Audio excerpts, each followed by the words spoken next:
اچھا، اس کے علاوہ ایک دعا بہرحال وہ سوشل میڈیا پہ بھی پھرتی ہے، وہ مجھے بھی انہوں نے خاص طور پہ بتائی، وہ میں عرض کر دیتا ہوں۔ انہوں نے کہا کہ ایک دعا ہے جو ایک خاص طریقے سے میں کرتا ہوں تو کبھی ایسا نہیں ہوا کہ میری دعا قبول نہ ہوئی ہو۔ اللہ اکبر، اندازہ کیجئے، سبحان وہ کہتے ہیں کبھی ایسا نہیں ہوا کہ میں نے وہ دعا اس طرح سے کی ہو اور وہ دعا قبول نہ ہوئی ہو۔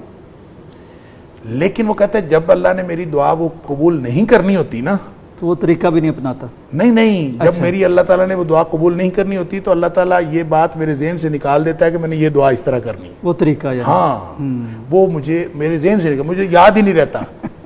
کہتا میں نے بھول جاتا ہے کہ میں بھی دعا کرنی سی۔ وہ دعا جو ہے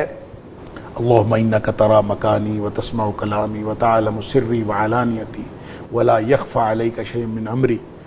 وانا البائس الفقیر المستغیث المستجیر الوجل المشفق المقر والمعترف بذنبہ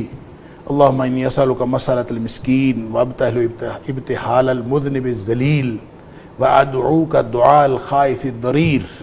خضعت لک رقبتہ وقد فاضت لک عبرتہ وذل لک جسمہ وراغم لک انفہ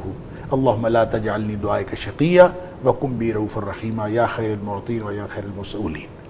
اچھا، وہ کہتے ہیں یہ دعا کرنی ہے، کرنی ایسے ہے کہ اس کے شروع میں 7 دفعہ درود شریف پڑھنا ہے،